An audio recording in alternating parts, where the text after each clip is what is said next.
anoo ku hadlaya magacayga la yiraahdo Tawakkal Yuusuf Ismaaciil oo ku hadlaya magaca culimada gobolka Minnesota baaqaasoo insha Allah taala ay ka qayb qaadanayaan culimada gobolka ee nala jooga odayaasha dhaqanka iyo rag badan oo siyaasiyiin iyo community-ga kamid ah ku wajahan doorashadii xalay dhacday baaqa ay culimada ka soo saarayso waxaan noo akhrinaya insha Allah taala imaamka masjidu dacwa ahna culimada gobolka Minnesota waxaan ku soo dhaweynayaa Sheekh Xasan Jaamici oo baaqaasi ku saabsanaa ay soo saarayso culimada doorashadii xalay dhacday lana dardaarmaya dadkii la doortay lana hadlayo community-ga midnimadii ay sameeyeen wadajirkii iyo culimada ay sameeyeen odayaasha dhaqanka ay sameeyeen community-gana ku hagay meeshii wanaagsanayd waxa inoo akhrinaya insha Allah taala ku soo dhaweynayaa Sheekh Xasan باق أما بيان همبليو يدردارن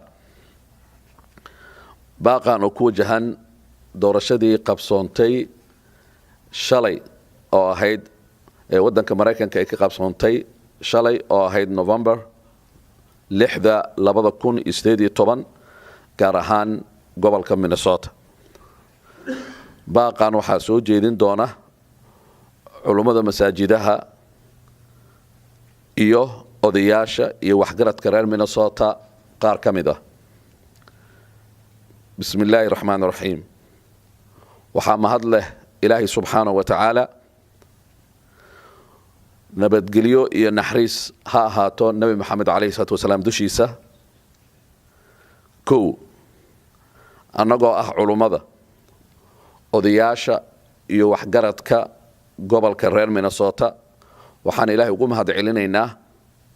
guushii weyneed oo uu nasiiyay oo ay u soo hoyatay dadkii ka shaqaynayay danta gobolka iyo jaaliyadda ka soo jeeda ee shacabka ama community-ga Soomaaliyeed waxaan si weyn ugu faraxsanahay uguna hambalyeynayna guushii ay gaareen dadkii tartamay heer dawlad dhexe iyo tan gobolka Minnesota waxaan si weyn ugu bogaadinaynaa bulshada Soomaaliyeed ee reer Minnesota oo si weyn ah ay u soo baxeen ay u codeeyeen doorashadii dhacday shalay November 6 oo qayb weyn ka ahayd guushii weyneed ee aan gaarnay xalay waxa amaan mudan dadaalka iyo abaabulkii weynaa ee ay sameeyeen bulshada Soomaaliyeed ee gobolka Minnesota iyo culimada Soomaaliyeed oo wada jira oo ayaan u kala harin waxaan leenahay sida aad u bilowdeen hawshaasi u sii wada shan waxaan u dardaarmaynaa madaxda aan dooranay inay u adeegaan dadkii doortay uguna adeegaan si cadaalad iyo hagar la'aan ah waxaan xusuusinaynaa madaxdaasi aan dooranay in haddii hawshii loo idmaday ay ka soo bixi waayaan inuu jiri doono isla xisaabtin joogto ah iyo inay imaan doonto doorasho xigta midan oo cod aan idinku bedeli doono hadduu ilaahay idmo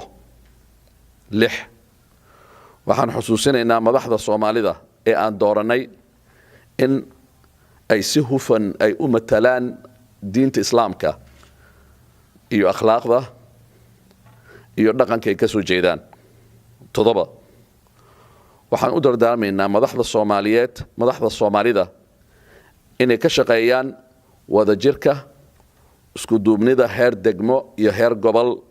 iyo heer dawlad dhexe sideed waxaan u rajaynaynaa madaxda Soomaalida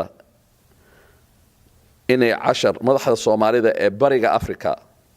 qaasatan Soomaaliya inay cashar ka qaataan qaabkii doorashada u dhacday hal cod hal qof si xor ah cadaalad iyadoo dadka lagu soo xulanayo qaab wax qabad cidda qaban doonta hoggaanka lana tixgeliyo dareenka shacabka 8 waxaan ugu duceynaynaa madaxda la doortay in alla uu waafajiyo inay hawshan loo idmaday ay u gutaan si hufan oo cadaalad ay ku jirto kuna jirta danta iyo horumarka shacabka reer Minnesota gunaanad waxaan ilaahay subxaanahu wa ta'ala weydiisanaynaa inuu na waafajiyo ka shaqaynta horumarka midnimada danta jaaliyadda gobolka Minnesota والسلام عليكم ورحمة الله وبركاته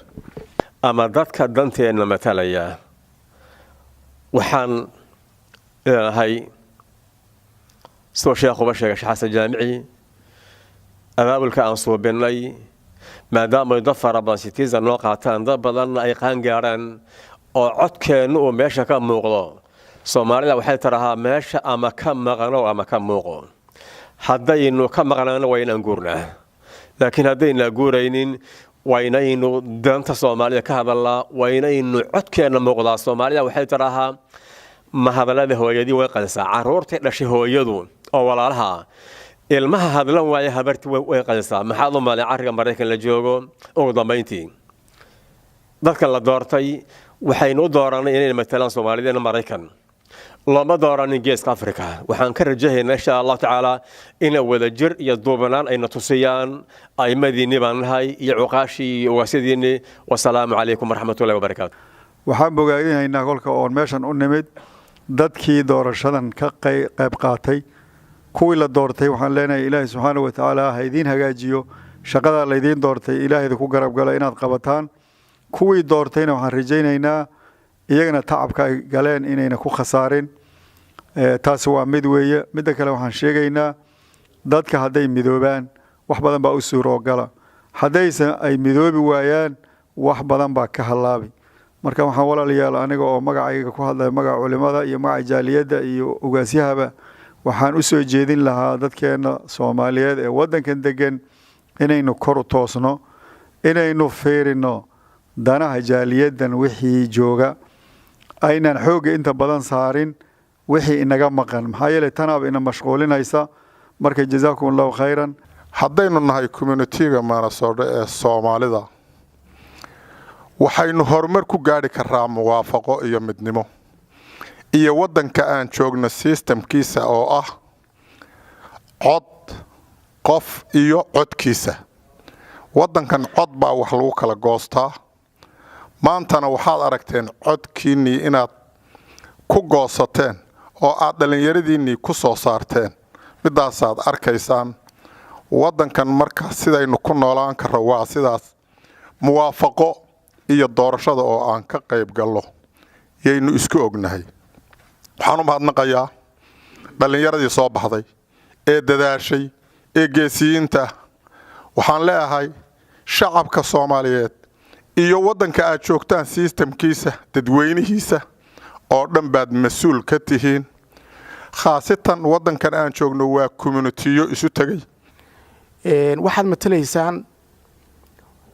dadka reer Minnesota oo madow iyo cadaan iyo gaduud iyo color kasta leh si gaar ah waxaad matalaysaan community-ga Soomaaliyeed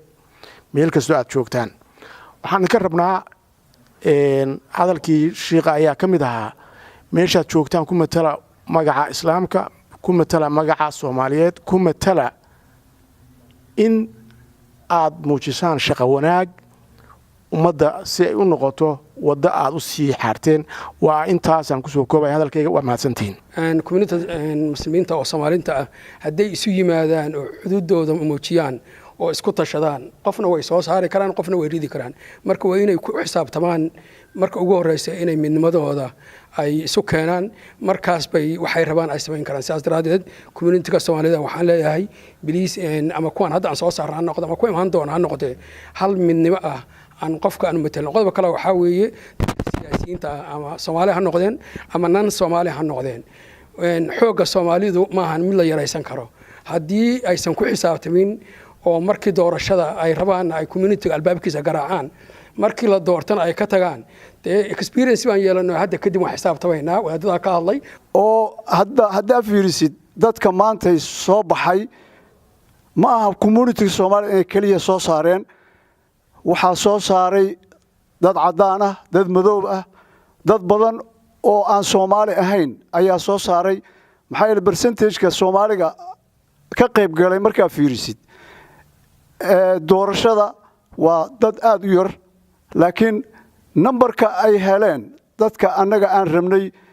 waxaa siiyey dadka cadaanka ahaa oo waddankan ku nool oo fahmay siyaasadda ay Soomaalidu ay wadaan ama dadka siyaasiyiinta ah Soomaalidu ay wadaan inay leedahay horumar weyn oo Mareykanku uu gaari karo taasna Ilaahay baa mahad leh waana in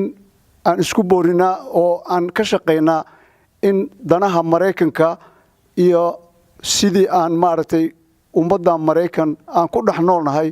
aan uga muuqan lahayn waana mahadsantiin dadkii la soo doortay waa dad aad u dadaalay oo iskuma ekaaneen Soomaali kaliya codka meel kasta ka raadiyeen waa ku faraxsanahay walaalaheen ku soo baxay meesha Soomaalinimo wax ku gaari karnaa wax ka soo dhaco doon baan wada saaranahay qofkina arko wuxuu arkayaa dad Soomaaliyeed oo arkaya marka waxaan rabaa dadkeena Soomaaliyeed ku buraaranayaa anigoo yaraa wadanka ka aan imid waxaan nahay reer Washingtonian haddana ka soo guuray maxaa state-ka waa state Soomaalida ay ka tirsantaa oo aan ka mid nahay marka waxaan dadka ku encourage garanayaa markii aan wadanka joognay anaga waxaan ahaa at least fursad ku soo nasiib Soomaalinimo jirto dad isjecel ciidadii iyo sharaftii Soomaalida la soo celin wax lagu soo celin karaa dadku wax barto inta joogo inaysan noqonin dagaaladii kala qaybsigii xagga jiro kale ay noqdaan ummad isku duuban wax istarto inta marka wax ka noqono kuwii wadankan u dhalan wax baan tari karnaa waa salaamantiin dhammaan aqyaarta meesha ugu timid baaqan maanta la dirayo culimada iyo odayaasha dhaqanka ee Minnesota aan isugu mid ma aha kii noogu horeeyay waxuu ka turjumayaa sida Sheekh Jaamic u akhriyay guushii weyneed oo la gaaray midnimo horta hadaa maqashaan waa tii xalay dhacday way midnimo dhagtu ma ka maqlanay xalay tii dhacday way marka waxaan rabaa inaan uga faa'iideysto meeshatan annagu dadkii codka bixiyay baan nahay dadkii aan dooranay waxaan rabaa inay siday albaabada noogu soo garaacayeen markaan albaabadooda nimaado inay ayaguna naga furaan waxaan baahidan u sheeganana ay wax ka qabtaan hore baan waxaan u maqli jiray nimaa dooratay iyo nimaa duugtayba dib looma arko sidaas aysan ugu noqonin waxaan rabaa inay ayaguna ay noqdaan dad lagu daysan karo roomeel oo ilmaha yar oo aan dhalnay ay ku daysadaan waxay qabtaan shaqadooda wassalaamu calaykum waraxmatullaahi waxaan hambal yaleeyahay dhalinyartii soo baxday yaan hambal yaleeyahay fariin waxaan farayaa ummadda islaamka meelay joogtaba isku duubno ee wada jir gaar ahaan Soomaalida meelay joogtaba tu dalkeennii joogta iyo tu qurba joogtaba meel kastaba ha ahaatee isku duubno baan farayaa ilaahay idamkiisa waxaan doonaynaa dhanna Allah ina siiyo meeshii laga yiri albaabka garaaca waxaan leenahay ballanqaad aad samayseen ballanqaadkii aad samayseen qayb uun ka fuliya intii dooratana waxaan leenahay inta maqan ku soo dara sanadka xiga in tiradu shaqadu ma dhammaan hawshu ma dhammaan waa wax culus haddaan wax doorano ku guulaysanay maahan culimada waxaan ka codsanaynaa inay guubaabadii iyo ducadii iyo howlgelintii nagu wadaan siyaasiyiinta iyo communitiyadu sidoo kale inay sameeyaan sababtu waxa weeye shaqadii la qaban lahaa wali waa dhiman tahay dadka haray oo aan ka faa'iideysan doorashada iyo in la doorto inay isdiyaariyaan midnimadana ka shaqeeyaan taasaana waxa lagu gaari karaa guusha loo socdo waxaan u mahadnaqayaa dadka Soomaaliyeed jaaliyadda Soomaaliyeed ee gobolka Minnesota oo xaqiiqatan ka jawaabay codsigii dhalinyaradii doonaysay inay tartanka ka qayb galaan oo meelaha muhiimka ay aadaan dadka Soomaaliyeed marka gobolka ku dhaqan ee Minnesota mahad weyn baan u celinayaa mid xigta waxaan u hambalyeynaya dadka ku soo baxay doorashooyinkaas dadka waxay idinka sugayeen marka waxyaabihii aad ballan qaadeen waxyaabihii aad u soo jeedeen waxyaabihii aad doonayseen inaad ballan qaadyadii aad qaadeen aad ka soo baxdaan annagu haddaanu nahay meediyaha waliba ku dhaqan gobolkan ama Mareykan oo dhan waxaan idin sheegaynaa inaan waxtarkiinana aan iftiimin doono waxtar la'aantiinana aanu ka hadli doonno. waxaan odhanayaa walaalahayga soo baxay gabadh iyo wiilba mahad aad u weyn baan ilaahay u celinaya inuu ilaahay soo saaray shalayna dadkii idin lahaa insha Allah waa soo baxaysaan baanu ka mid ahayn maantana waanu ku farax waan idin garab istaag waan idin codaynay laakiin waxaan idin leeyahay walaalayaal waxaan u ordaynay kaan culimo hadaanu nahay kow waxaan u ordaynay inaanu dad muslimiina oo walaalaha anaga inay noo matalaan oo galaan diintiina ay ka muuqato diintii lagu kor yeelo noqdo kuwa diinta ilaaliya oo lafihiina idinku iska bilaaba kadibna ummadda gaarsiiya waa inaad ka muuqato geesinimadii madaxweynaha Turkiga uu la tagay markuu boos ka tagay geesinimo islaamnimo ayuu la yimid kama xishoonin idinka waxaan ka rabnaa si laydinku daydo caruurta idinka dambaysana idin aragto inayna noqonin kuwa diintiinu jilicsan tahay kuwa u dabcaha noqonin kuwa ku adkaysta noqdo oo tusa diinta muslimiinta khaladka laga fahansan yahay khalad wanaagsan tusa ummadda aan la noolnahay waji fiican tusa diinta macaankeeda iyo wanaageeda la dhaqankeeda iyo fiicnaa tusa waad mahadsantiin guud ahaan dadkii dadaalka iyo juhdiga iyo midnimada muujiyay dhammaan culimada odayaasha waxgaradka bahda meediyaha dhammaantood insha Allah taala shirka jiraa'id ay qabanayeen guushii xalay soo hoyatay dadka ay doonayeen lagu tartamayay siday rabeen ay ugu soo wada baxeen arintaasi waa arin runtii la tilmaami karo guul weyn ah waxaanu leenahay in la sii joogteeyo culimaduna ka daali mayso inay u nasteexaynayaan wixii jira diinteenu waa diin nasiixa ah wixii akhtaa jira wixii qofka siyaasiga la yimaado waxa weeye wax public oo media aan la wadaagna maaha anaga culimada waa waxaan qofka u yeerano ama ugu nasteexayno wixii diintiisa iyo wixii nusqaan ah waana ku wada mahadsantihiin aad baan idinkaga mahad celinayna wa jazaakumullahu khayral jazaa wasalaamu calaykum wa rahmatullahi wa barakaatuh